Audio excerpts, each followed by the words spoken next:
And we are live from the Twin Cities.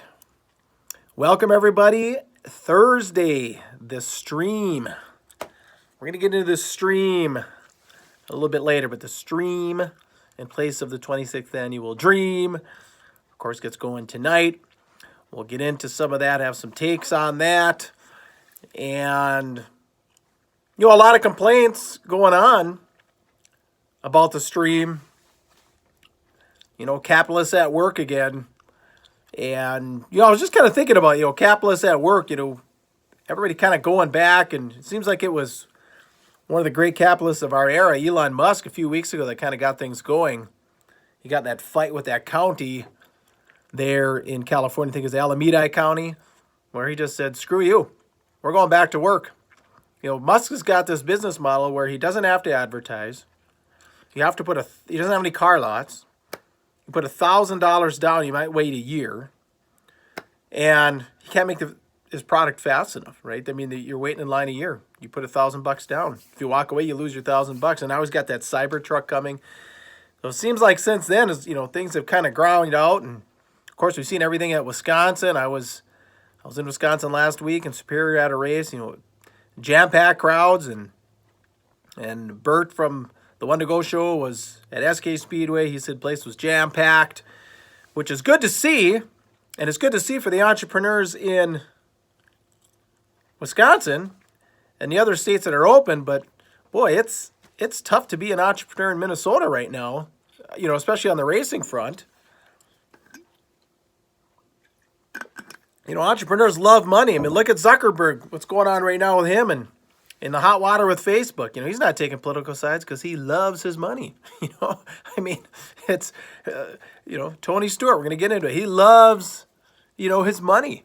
And every entrepreneur loves their money. And sometimes they're not making a lot of money because they have payments and they've taken risk. And like I said, unfortunately, these Minnesota tracks, for example, and we talked a little bit about this on the show. By the way, the show is up. The latest show got posted yesterday, so check out Facebook or all the favorite places to podcast, The One to Go Show. But let's take this SK Speedway as an example. I was extremely surprised that John Canta, who lives 80 miles from Unity, Wisconsin, kind of close to where this SK Speedway, the old Monster Hall is, they're having a Dirt Kings race. Good pay. And Superior is also racing, regular pay. Mr. Canta, instead of going 80 miles to Unity to race for good pay, doubles his miles, goes 160 miles to Superior to race for a regular night's pay. Now, this is kind of, if you put this in kind of the parlance with the shutdown and the continued shutdown here in Minnesota, and I'm not saying, listen, I'm not really taking sides on that because in Minnesota, political sides on it or what have you, it's turned political, but, the fact is cases continue to go up, and now with I think most peaceful protesters are wearing masks, but the rioters, I don't know, are they wearing masks, so it could be spreading a lot faster, so that the numbers continue to go up in Minnesota. But the problem for the entrepreneur is if Canta's willing to, instead of going 80 miles for good money, he'll go 160 miles for regular pay. It just kind of shows that it isn't all about the money. And, some of these drivers, not just in Minnesota, but say you're an Oklahoma driver and because Texas is open, you're going into Texas. You start, for the next 4 weeks, you go to a different track and you kind of settle in and say, gosh, I like the facility. I like the promoter. I like the guys I'm racing with. Canta proves that just because you're the closest track doesn't mean that you're going to necessarily get the racer in your area. Maybe someone's going to start changing their habit, and which a habit would have never started if the entrepreneur didn't have to live through the shutdown. So the promoters, it could be tough, but they might not get back what they're thinking. Some of this change is going to stick. It's kind of like in 2009 or 2007, no one was watching Netflix. They were ordering DVDs from Netflix with no late fees. Remember all the ads they used to do? They had tons of radio ads. No late fees. Kind of corny commercials, but now you don't hear any Netflix ads. people's habits have changed. They don't really need to advertise anymore. I mean, there's lots of streaming, so I guess they have some competitors there, but everything's changed. And like I said, some of this change that these drivers are implementing are going to affect the capitalist, the entrepreneur, the promoter, and it's very unfortunate that this is happening because they've had, no choice but to stay shut down. Now I see, and the other problem in Minnesota has been Jackson, of course, had an IRA sprint weekend packed, had a World of Outlaw late model weekend packed as far as car counts. Well, I shouldn't say the World of Outlaw late model so much was a packed one, but the sprint car was. No fans, but then Ryan Aho from the show pointed out that he heard that the owner of Jackson is friends with Governor Walz. So they got to race.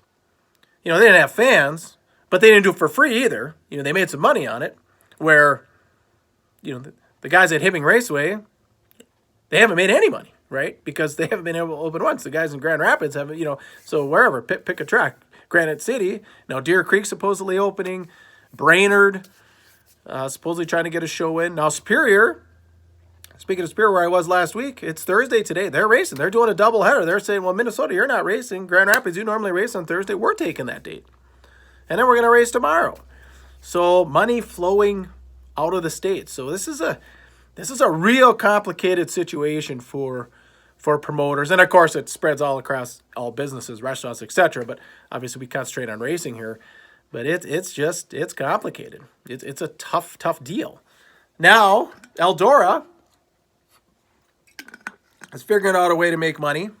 Flow Racing / Dirt on Dirt is figuring out a way to make racing, and a lot of pushback on social media. $150 to get that race tonight. Preliminary feature tonight at Eldora. Preliminary feature tomorrow, Friday. Main event on Saturday, $50,000 to win. I mean, Tony knows how to make money. He's going to make money.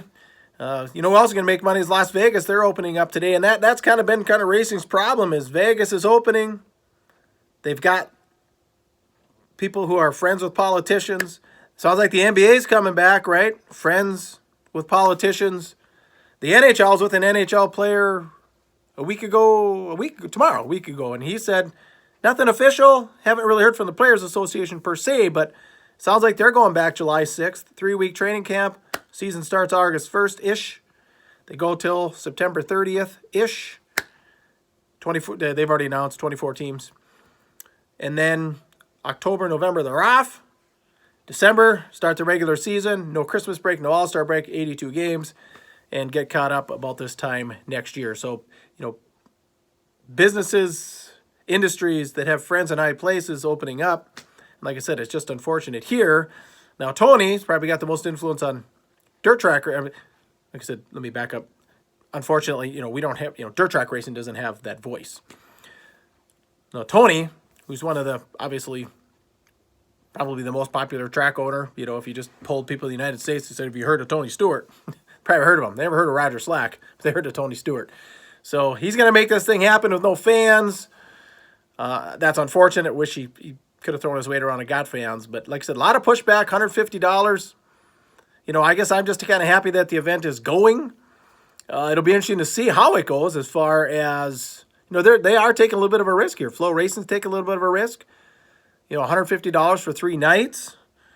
But if you were to go to the event, spend money on tickets, hotels, everything, food, you're spending more than $150. So there's 2 ways to look at this.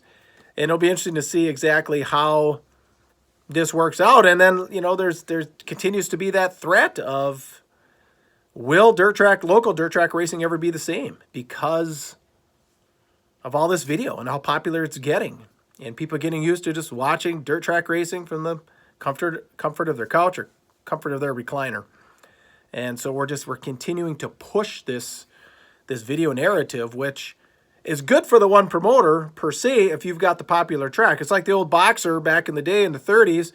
He might have got his brains beaten out for $500. Well, a guy, by the time the 1980s came and cable TV, he might get his brains beat out for $500,000. That same promoter puts on the event, but think how much more money he's making due to cable TV or just the expanded, So the money can be shared. In the fighter example, it is. But with racers, we'll have to wait and see because there's going to be tracks that close. And so that means the racer has to travel further to go and race. And will the dollars make sense that way, even if they get an increased purse? Is the added travel and expense with that going to be enough? So, said racing's definitely in a transition period here. So the stream, a couple of guys to keep an eye on. My picks for the stream will be Jimmy Owens tonight. Guy's been obviously hot. We're going with Josh Richards tomorrow. Another guy who's been up front, but he hasn't been able to put it all together. Like Ryan Aho says, he can't keep air in the tires. And then the guy to fade on Saturday night is Scott Bloomquist. Remember, it's a 50-lap race, not a 100-lap race. Scott is phenomenal in Eldora, but a lot of times he's a second-half story. This is going to be a 50-lap race. Fade Scott Bloomquist, but don't give up on the Bloomquist cars. Bet on a guy that I think has won one major race there, but he's been there in the top 5 and a lot of top 3s in the last handful of years, and that's Dale McDowell. Fade Bloomquist, bet on McDowell. Go to your whatever that dirt track betting site is, put your bets in, and best wishes, and we will see you on the next vlog.